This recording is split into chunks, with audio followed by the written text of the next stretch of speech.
The act of visualizing can make some people feel as though nothing has really happened, as though they haven't really connected with or created their desire.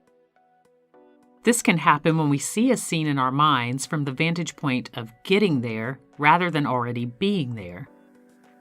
When we view our manifestation as something we need to accomplish, instead of embodying the fulfillment of it, we are vibrating the signature of something that has not yet been accomplished, not the signature of something that already is.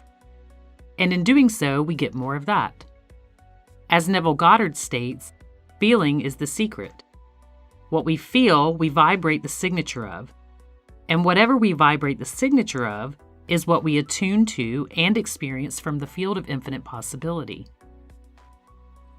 So the trick is to feel the fulfillment of our desire and dwell in the state of it having already taken place. And one of the biggest questions I get is this: how do I do this? How do I live from the state of having my desire? The first step is to become okay with what is. Don't fight it and don't get frustrated with it, because you'll only produce more of that. And then you move from pretending to have your desire to actually being in the state of embodying and experiencing your manifestation. Pretending leaves doubt in the mind. Embodying makes you the actual experience of the thing you are creating. You create the identity of the person who has manifested this thing, and you become what you desire. To do this, ask yourself the following questions just prior to envisioning your goal. Number 1, in having this thing, how do I respond to the world around me? And number 2, how do I think and behave with this manifestation as a part of my life? And then take the time to determine how your perception and feeling states would change in the event that you are the person who lives with this manifestation.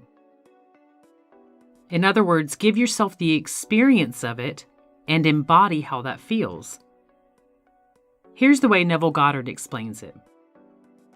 A short time ago, a friend told me she would love to visit Norway, but felt she could not afford it. I suggested that she dwell in Norway by seeing the world from Norway. She was not going to look at Norway from Los Angeles, or ask how she was going to get there, but to simply sleep as though her bed was in Norway and it was the only substance. I received a card from her today from Norway, where she confessed that she dwelled in the state as though she was there, and she received a call from a casting office requesting her to make a picture in Norway. You see your manifestation from the point of having it, from a point of being there, with it, living it as your reality. You dwell in the state of it. And what is a state of being? Again, in the words of Neville, a state is an attitude of mind, a state of experience with a body of beliefs which you live by. Always expressing a state, you identify yourself with it by saying, I am poor or I am rich. I am known or I am unknown. I am wanted or I am unwanted. Your state of being is your identity. I am the person who experiences. And what Neville is saying in this statement is that you are either in a positive or negative state of being regarding your manifestation. You must choose which state is most important for you to nurture. And when you persist in a desired state, you will move into it and make it your reality, because your perception will shift. Everything is temporary, and the most crucial thing to note is that you cannot fight what is currently happening in your life without producing more of the same of what you're fighting against.